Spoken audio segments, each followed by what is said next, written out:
வணக்கம் நண்பர்களே. சர்வர் இஷ்யூனால் ePro 13 அண்டு 14 வாங்கினவங்களுக்கு சாஃப்ட்வேர் ஓப்பன் ஆகலை. அப்படி இல்லை, அதை மீறி சாஃப்ட்வேரை ஓப்பன் பண்ணும்போது மறுபடியும் இந்த பாக்ஸ் நிற்கிது, நான் ஸ்க்ரீனில் காமிக்கிற பாக்ஸ் ஆப்ஷன் நிற்கிது அப்படின்னு சொல்கிறீங்க.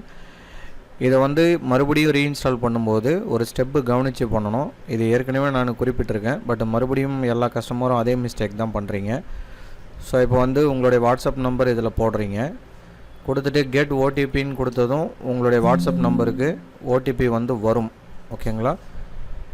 அந்த ஓடிபி நீங்கள் இந்த பாக்ஸில் போட்டுட்டு வெரிஃபை கொடுக்கணும். சப்போஸ் வரலை அப்படின்ற பட்சத்தில் 3099 அப்படின்றது டிஃபால்ட்டாக வரக்கூடிய ஓடிபி. இந்த 3099ன்ற ஓடிபியை கொடுத்துட்டு வெரிஃபை கொடுத்தீங்கன்னா உங்களுக்கு இந்த இடத்துல உங்களுக்கு சிஸ்டம் உடைய ஸ்டேட்டஸ் காமிக்கும். இந்த ஸ்டெப்பு யாருமே கவனிக்க மாட்டீங்க. உடனே என்ன பண்ணுறீங்க, கை ரெஜிஸ்டர் நியூவுக்கு போயிடுது.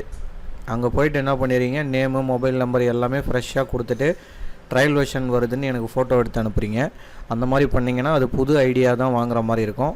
அப்படி பண்ணாதீங்க. ஸோ மறுபடியும் ஓடிபி கேட்கும்போது இந்த மாதிரி கொடுத்துட்டு உங்களுக்கு ஸ்டேட்டஸ்ன்ற இடத்துல ட்ரூன்னு சொல்லிட்டு காட்டும். நீங்கள் ட்ரையல் வெர்ஷன் போட்டிருந்தீங்கன்னா அது ஃபால்ஸுன்னு காட்டும். ஸோ அப்போ ட்ரூன்ற இடத்துல கிளிக் பண்ணிவிட்டு ப்ளூ கலரில் கீழே ரெஜிஸ்டர் பட்டன் இருக்கும். அந்த ரெஜிஸ்டர் பட்டனை கிளிக் பண்ணிட்டீங்கன்னா இந்த நோட்டிஃபிகேஷன் வந்துடும், key activated, thanks for registering அப்படின்னு சொல்லிட்டு வந்துடும். இந்த ஸ்டெப்பு நீங்கள் கவனித்து பண்ணணும். இதே ஸ்டெப்பு தான் நான் ePro 14க்கும் பண்ண போகிறேன். ஸோ இப்போ நம்ம ரெஜிஸ்ட்ரேஷன் கீ போட்டதுமே இங்கே ஓப்பன் ஆகிடும். உங்களுக்கு மேலே ப்ரீமியம் யூசர்னு சொல்லிட்டு இருந்தால் தான் உங்களுக்கு சாஃப்ட்வேர் ஆக்டிவில் இருக்குன்னு அர்த்தம். ட்ரையல் வெர்ஷன் இருந்ததுன்னா அங்கே அந்த ஸ்டேட்டஸ் காட்டாது. இப்போ ePro 14 வாங்கினவங்களுக்கு எப்படி பண்ணுறது, சேம் மெத்தட் தான். இதில் பண்ண அதே தான் இதுலேயும் பண்ண போகிறேன். 13ல் பண்ணது தான். ஸோ இங்கே கெட் ஓடிபி கொடுத்ததும் இப்போ பாருங்கள், வாட்ஸ்அப் மெசேஜ் சென்ட் அப்படின்ற நோட்டிஃபிகேஷன் வந்ததுனா தான் கரெக்டு. சப்போஸ் எனக்கு சிஸ்டத்தில் காமிக்கலை, வரல, ஓடிபி ரொம்ப நேரம் ஆகியும் வரலை அப்படின்னா அதுக்கு போட்ட மாதிரி தான் 3099 கொடுத்துட்டு வெரிஃபை கொடுத்தீங்கன்னா உங்களுக்கு ஸ்டேட்டஸ் காட்டும். அந்த ஸ்டேட்டஸ்ன்ற இடத்துல ட்ரூன்ற இடத்துல கிளிக் பண்ணிவிட்டு 13ல் ரைட் சைடில் இருந்தது ப்ளூ கலரில் ரெஜிஸ்டர்னு, 14ல் ஆக்டிவேட்னு இருக்கும். ஸோ இங்கே நீங்கள் கிளிக் பண்ணிட்டீங்கன்னா கீ ஆக்டிவேட் ஆகிடும்.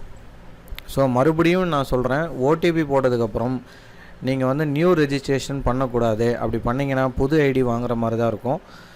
ஓகேங்களா? சாஃப்ட்வேர்லேயே உங்களுக்கு ஸ்க்ரால் டவுன் ஆகுது பாருங்கள், இங்கே நோட்டிஃபிகேஷன் வரும். ஓடிபி சர்வர் டவுனாக இருந்ததுன்னா டிஃபால்ட் ஓடிபி 3099 அப்படின்ற லாகின் ஐடி யூஸ் பண்ண சொல்லியிருக்காங்க. நீங்கள் மறுபடியும் இன்ஸ்டால் பண்ணதுக்கப்புறம் பிரிண்டர் செட்டப்லாம் பண்ணணுமா அப்படின்னு கேட்குறீங்க. கண்டிப்பாக பிரிண்டர் செட்டப் பண்ணணும். மேக்ஸி யூஸ் பண்ணுறவங்க மேக்ஸின்னு வைக்கணும். பிரிண்டரில் போய்ட்டு பிரிண்டரை செலக்ட் பண்ணணும். பண்ணிவிட்டு மறக்காமல் செட்டிங்கை சேவ் பண்ணணும். இங்கே போய்ட்டு மறுபடியும் செட்டிங்கை மாற்றணும். மாற்றிட்டு உங்கள் பிரிண்டர்லேயும் அதே செட்டிங் இருக்கான்றதை நீங்கள் வெரிஃபை பண்ணணும். கண்ட்ரோல் பேனல் ஓப்பன் பண்ணிவிட்டு அதில் டிவைஸ் அண்டு பிரிண்டர் செட்டிங் இருக்கும். அதில் போய்ட்டு நீங்கள் கண்டிப்பாக உங்கள் பிரிண்டருக்கான செட்டிங்கில் மேக்ஸின்றதை செட் பண்ணணும். ஓகேங்களா? இதெல்லாம் ஃபாலோ பண்ணுங்கள். ஏன்னா நீங்கள் எத்தனை தடவை அன்இன்ஸ்டால் பண்ணி ரீஇன்ஸ்டால் பண்ணாலும் கண்டிப்பாக செட்டிங்ன்றது நாம் புதுசாக வைக்கிற மாதிரி தான் இருக்கும். ஓகேங்களா? நான் ஏற்கனவே இருந்ததை நான் அப்டேட் தான் சார் பண்ணேன், இதுக்கு ஏன் மாறுது அப்படின்னு கேட்குறீங்க. அப்படி கிடையாது. நாம் ஒரு EXE ஃபைலை ரீப்ளேஸ் பண்ணி வேறு EXEயாக மாற்றும் போது கண்டிப்பாக அதில் செட்டிங் எல்லாமே மாறிடும். அப்போ நீங்கள் அதில் போய்ட்டு கண்டிப்பாக உங்களுடைய பிரிண்டிங் ப்ரிஃபரன்ஸ் எல்லாமே மாற்றணும். இப்படி மாற்றினா தான் ஒர்க் ஆகும். அட்வான்ஸ் செட்டிங்ஸில் போனீங்கன்னா உங்களுக்கு A4 அந்த மாதிரி சைஸ்லாம் எல்லாமே கொடுத்துருப்பாங்க.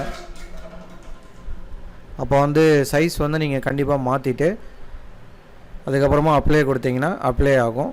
ஸோ இந்த செட்டிங் நீங்கள் ப்ராப்பராக உங்கள் பிரிண்டருக்கு தகுந்த மாதிரி செக் பண்ணி எடுக்கிற மாதிரி இருக்கும். அதுக்கப்புறமா தான் நீங்கள் டாக்குமெண்ட்டில் போய்ட்டு ஆதார், லாங் ஆதார் அந்த மாதிரி ஆப்ஷன் எல்லாமே இதில் கொடுத்துருப்பாங்க. 14 வாங்குறவங்களுக்கு மட்டும்தான் இந்த கிராப் இமேஜ், கிராப் PDF அப்படின்ற ஆப்ஷன்லாம் வரும். 13 வாங்கினவங்களுக்கு அது இருக்காது.